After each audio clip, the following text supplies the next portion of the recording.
Hi అండి. Good morning. ఈ మొక్క చూడండి, చాలా చాలా బ్యూటిఫుల్గా ఉంది. ఇది వచ్చేసి గ్రీన్ అండ్ ఎల్లో అన్నమాట. ఇది ఏ మొక్క అయితే నాకైతే తెలియదు, కానీ అసలు ఫ్లవర్స్ అని చిన్న చిన్నగా ఉన్నాయన్నమాట. జూమ్ చేస్తాను. ఇలా ఉన్నాయి ఫ్లవర్స్ అన్ని, చాలా చిన్న చిన్నగా ఉన్నాయి. చాలా బాగున్నాయి అన్నమాట. ఇవిగోండి, చాలా చాలా బాగున్నాయి. ఇవి మీకు తెలిస్తే ఏ ఫ్లవర్స్ చెప్పండి. మొక్క కూడా ఒకే పెద్ద మొక్క అన్నమాట. ఇది అంటే ఒకటే మొక్క. ఆ ఫ్లవర్స్ వచ్చేసి ఎల్లో కలర్లో ఉన్నాయి, చిన్న చిన్నగా ఉన్నాయి అన్నమాట. చాలా చాలా బాగున్నాయి. చూడగానే మీకు చూపించాలనిపించింది అన్నమాట ఈ మొక్క గురించి.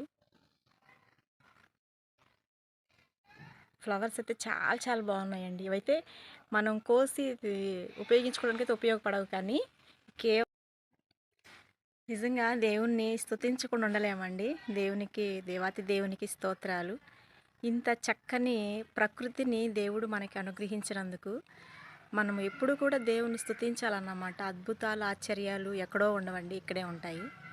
దేవుడు సృజించిన వాటిలోనే ఉంటాయి. సో కాబట్టి ఎంత బ్యూటిఫుల్గా ఉన్నాయో చూడండి.